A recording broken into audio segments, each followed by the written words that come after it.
My daughter Nola is 3 years old, and at 18 months she was diagnosed with distal 18q deletion, which is a missing piece of her 18th chromosome.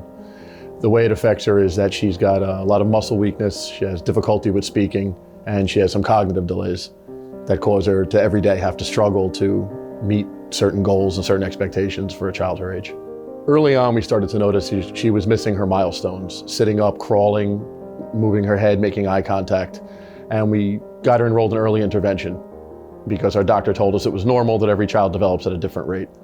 So at a point, I took her to a pediatrician's appointment to address the fact she had like a little cold and a runny nose, and the doctor had come in and said that she looks like she may have Down syndrome. I should get her tested, which we'd never heard before from her regular pediatrician.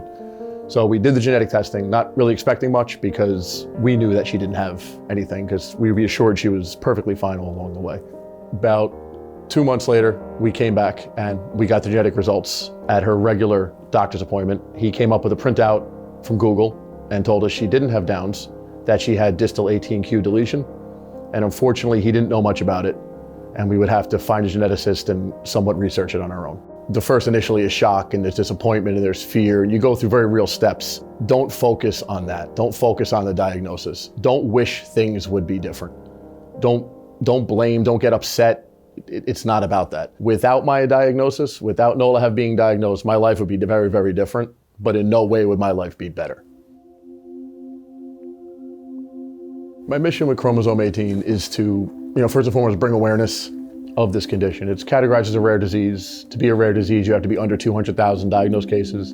And my daughter's condition is, I believe, 1 in 44,000. What I try to do is I want to prevent people from going through what I went through when I was told my daughter had this. So few doctors understand it. And if I had somebody I could have spoken to when it first happened, or would tell me it's not going to be that bad, or I could see other children that are so high functioning that you don't even notice, that would have helped me through it in the beginning. I had to seek that out for myself, and Chromosome 18 is the only organization that's doing anything even close to that. A lot of people don't realize that the person sitting next to them, working with them, might have the same situation in life. As the police, we solve the problems, but when we have our own problems, we tend to sit on them, we tend to internalize them, and this is not something you can do by yourself.